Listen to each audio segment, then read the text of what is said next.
In this task, I have a binary array nums and an integer k. My goal is to find the maximum number of consecutive ones in the array, given that I'm allowed to flip up the k zeros to ones.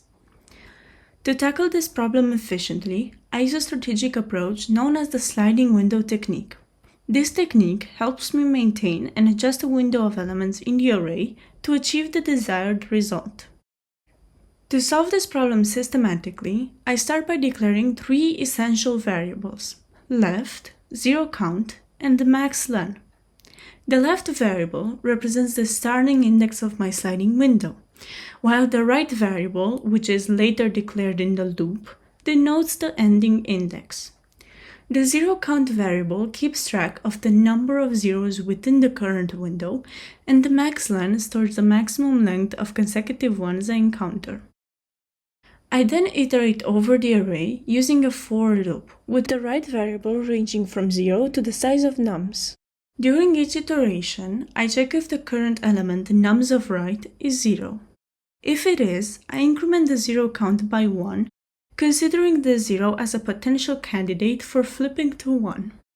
To ensure that I don't exceed the allowed number of flips k, I use a while loop to check if zero count exceeds k. If it does, I need to shrink the window from the left side by incrementing the left variable and decrementing the zero count if the element at the left index is 0. This step ensures my window remains valid with at most k flips. After adjusting the window, I calculate the current window length as right minus left plus 1. I then update max len with the maximum value between max len and the current window length. This step ensures I keep track of the longest sequence of consecutive ones encountered during the iteration.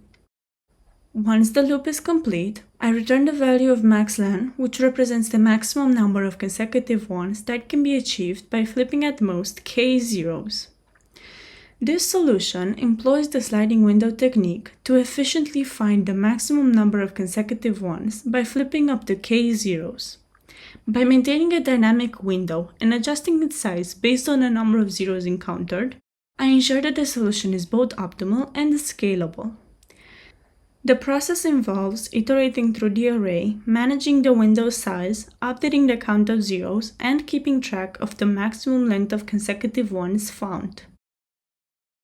This method provides an effective and efficient way to solve the problem with a linear time complexity, making it suitable for large input sizes.